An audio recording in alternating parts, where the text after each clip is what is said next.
नमस्कार, नवभारत टाइम्स में आपका स्वागत है। आज चर्चा करते हैं शरद यादव की, जिनका कल फोर्टिस अस्पताल में निधन हो गया। उनके निधन के बाद बिहार के मुख्यमंत्री नीतीश कुमार ने कहा है कि वो बहुत मर्माहत महसूस कर रहे हैं। नीतीश ने अपने ट्वीट संदेश में कहा है कि उनके शरद जी के साथ बहुत गहरे संबंध थे, वही गहरे संबंध जिसके दंश की चर्चा उपेंद्र कुशवाहा ने अपनी श्रद्धांजलि में की। वो शरद यादव को श्रद्धांजलि दे रहे थे, मीडिया से बात कर रहे थे। उसमें उन्होंने कहा, उस जेडीयू के संसदीय बोर्ड के अध्यक्ष भी हैं उपेंद्र कुशवाहा, ये बताना ज़रूरी है इससे पहले कि उनका संदेश बताऊं। वो कहते हैं, शरद जी जैसी मौत भगवान किसी को न दे। अंतिम समय में उनके अपनों ने भी उनका साथ छोड़ दिया। वो लोग आज बड़े बड़े पदों पर हैं। हालांकि कुशवाहा ने ये कहते हुए नीतीश कुमार का नाम नहीं लिया, क्योंकि हम सब जानते हैं कि शरद यादव के सहयोगी कौन कौन रहे हैं और कौन कौन लोग बड़े पदों पर हैं। और उनका अंत जिस रूप में हुआ, हाल के दिनों में कुछ दिनों से जिस तरह से मानसिक स्थिति उनकी जो बन गई थी, वो बहुत ही दुखद स्थिति थी। भगवान न करे इस तरह का अंत किसी को दे। और उसका कारण है राजनीतिक रूप से जिन लोगों को इस संघर्ष के दौरान उन्होंने बनाया, पूरे देश भर में बहुत सारे लोग उनके कारण बड़े बड़े पदों पर गए राजनीति में, लेकिन अंत में आकर वैसे लोगों ने उनसे बात करना तक छोड़ दिया। हमेशा परेशान रहते थे शरद जी की कोई कम से कम समाचार उनका ले, हाल खबर ले, तो यह भी लोग नहीं करते थे। डॉक्टर राम मनोहर लोहिया और जयप्रकाश नारायण के साथ समाजवाद की जो पौध तैयार हुई, उसमें नीतीश अलग किस्म के समाजवादी निकले, बिल्कुल अलग तरह के, मेरा मानना है। शरद जहां दोस्तों के दोस्त और दुश्मनों के भी दोस्त बने, वहीं नीतीश कुमार कुर्सी को केंद्र मानकर पॉलिटिक्स करते रहे और आज भी कर रहे हैं। बिहार का समाज भले ही जात पात में फंसा रहा 50 से 50 के दशक से ही आज़ादी के बाद भी, पर राजनीतिक सोच हमेशा व्यापक रही। इसलिए बिहार की धरती को समाजवाद से सींचने शरद यादव जैसे नेता मध्य प्रदेश से वहां पहुंचते हैं। लोहिया और जेपी के समय से ही यह सिलसिला शुरू हुआ। जेबी कृपलानी 1950 के दशक में भागलपुर से जीतकर आगे बढ़े, संसद पहुंचते हैं, ये वही बिहार है। फिर सीतामढ़ी से भी जेबी कृपलानी जीतते हैं। गुजरात के अशोक मेहता को मुजफ्फरपुर की जनता संसद भेजती है। बाद में महाराष्ट्र से आए क्रांतिकारी सोच वाले जॉर्ज फर्नांडिस बिहार को दूसरा घर बनाते हैं और मुजफ्फरपुर को अपना संसदीय क्षेत्र। हालांकि वो नालंदा से भी चुनाव लड़े और ये फहरिस्त बहुत लंबी है। ऐसा नहीं है कि समाजवादी सोच के बाहरी नेता बिहार में यही रहे। इसमें मीनू मसानी, मधु लिमये, सरोजनी नायडू, चंद्रशेखर और न जाने कितने और। पर जेपी और जननायक कर्पूरी ठाकुर के निधन के बाद राजनीति के केंद्र में सत्ता हो गई, विचार गौण। नीतीश ने जॉर्ज के साथ जो भी किया वो सबको पता है, जॉर्ज फर्नांडिस के साथ। और शरद यादव के साथ क्या हुआ वो भी सबको पता है, लेकिन आज वो इस दुनिया में नहीं है, इसलिए इसकी चर्चा ज़रूरी है। जब सब हम श्रद्धांजलि दे रहे हैं तो ये भी जानना जरूरी है कि शरद के साथ नीतीश ने किया क्या। सामाजिक बदलाव के लिए सत्ता जरूरी है, इसे मानते हुए शरद यादव ने 1989 में लालू को गद्दी तक पहुंचाने में जी जान लगा दी थी। लालू को भी यहाँ लाना जरूरी है, क्योंकि दोनों एक ही पौध अपनी मानते हैं, जेपी और लोहिया की।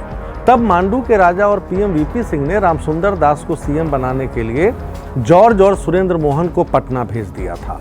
उस समय हरियाणा के ताऊ देवीलाल ने मुलायम सिंह यादव और शरद यादव को पटना भेजा।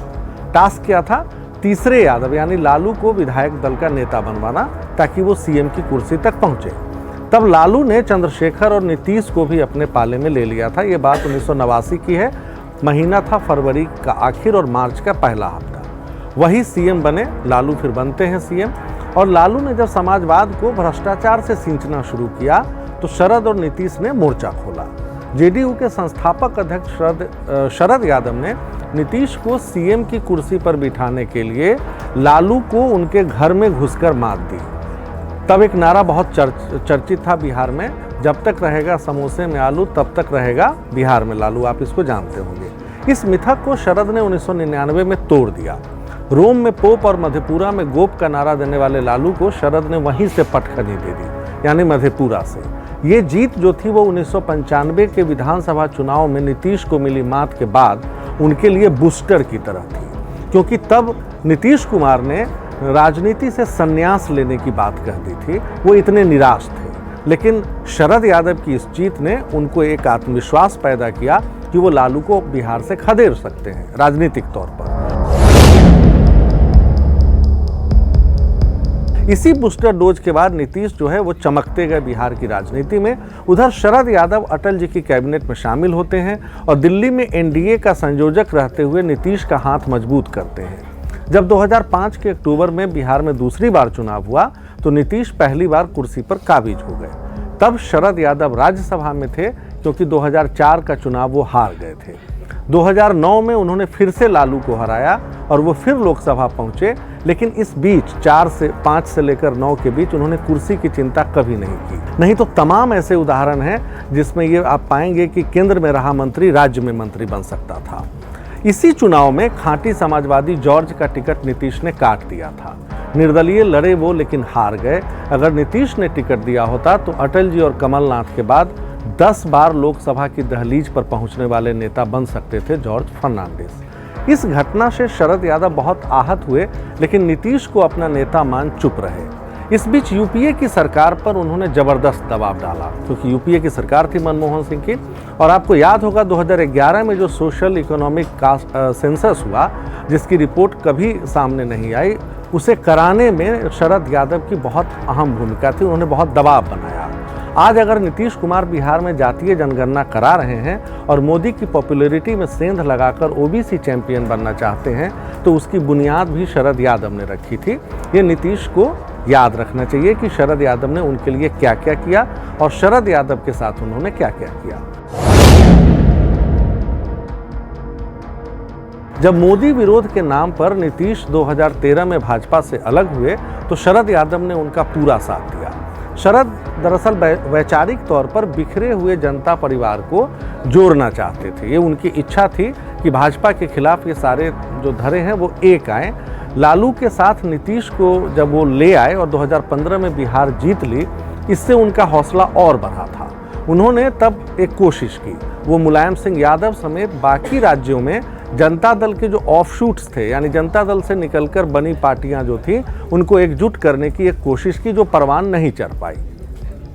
इसी बीच एक घटना होती है और लालू को छोड़कर 2017 में नीतीश भाजपा से जा मिलते हैं। शरद यादव में नीतीश जैसी हिम्मत थी नहीं, अंदर का समाजवाद शायद बचा था। उन्होंने इसका विरोध किया।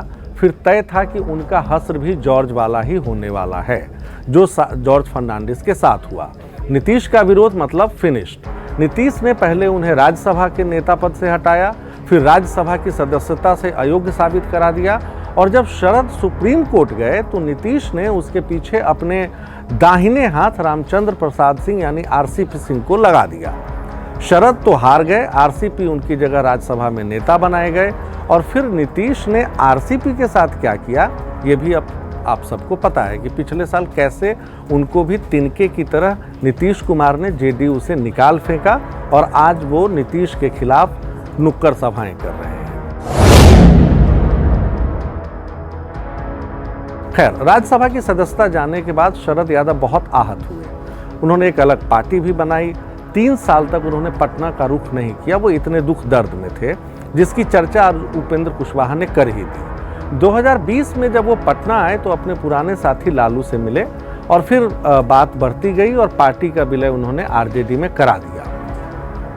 1974 में जबलपुर उपचुनाव जीतकर इंदिरा की नींद हराम करने वाले शरद की पहचान दिल्ली में 7 तुगलक रोड वाले उनके घर से भी होती थी। ये 22 साल से उनका आशियाना था, जहां से राजनीति घूमती रही, दोस्त और दुश्मन उनसे मिलते रहे। पर निर्मम नीतीश ने उसे भी खाली कराने की ठान ली। जब वो घर से निकल रहे थे पिछले साल, तो वो उन्होंने कहा, फेमसली सब जगह आया कि मकान बदलने से राजनीति नहीं बदलेगी। अगर लालू यादव चाहते तो राज्यसभा उनको भेज सकते थे, क्योंकि वो आरजेडी में आ गए थे। लेकिन उच्च सदन का टिकट कैसे तय होता है ये हम सब जानते हैं। उनकी लिस्ट में शरद के लिए जगह नहीं थी। शरद यादव चुपचाप अपनी बेटी के घर रहने छतरपुर चले गए। और एक बात जो यहाँ मैं फिर दोहराना चाहूँगा वो ये कि लालू ने अपनी राजनीति भाजपा विरोध के नाम पर की तो ताल ठोक कर की। ये नीतीश और लालू का फर्क है। कभी लालू यादव ने समझौता नहीं किया, लेकिन नीतीश कुमार ने तमाम सिद्धांतों की तिलांजलि दे दी। इधर उधर करते हुए आज वो फिर उसी लालू की पार्टी के साथ बिहार में राज चला रहे हैं। दूसरी तरफ सतीश कुमार, बचपन के दोस्त, उनको आगे बढ़ाने वाले, कुर्मी पॉलिटिक्स में लाने वाले जॉर्ज फर्नांडिस, अली अनवर, शरद यादव, आरसीपी के बाद अगले शिकार की तलाश में है नीतीश कुमार, जो उनके खिलाफ मन बना रहा है। बिहार की पॉलिटिक्स में और जेडीयू में वो नेता कौन है, इसे आप भी जानते हैं, समझ सकते हैं और मैं भी समझ सकता हूं। नाम खोलना मुनासिब नहीं है, आने वाले समय में इसका ऐलान हो जाएगा। तो आज के लिए इतना ही। सोमवार तक के लिए इंतज़ार कीजिए। नमस्कार।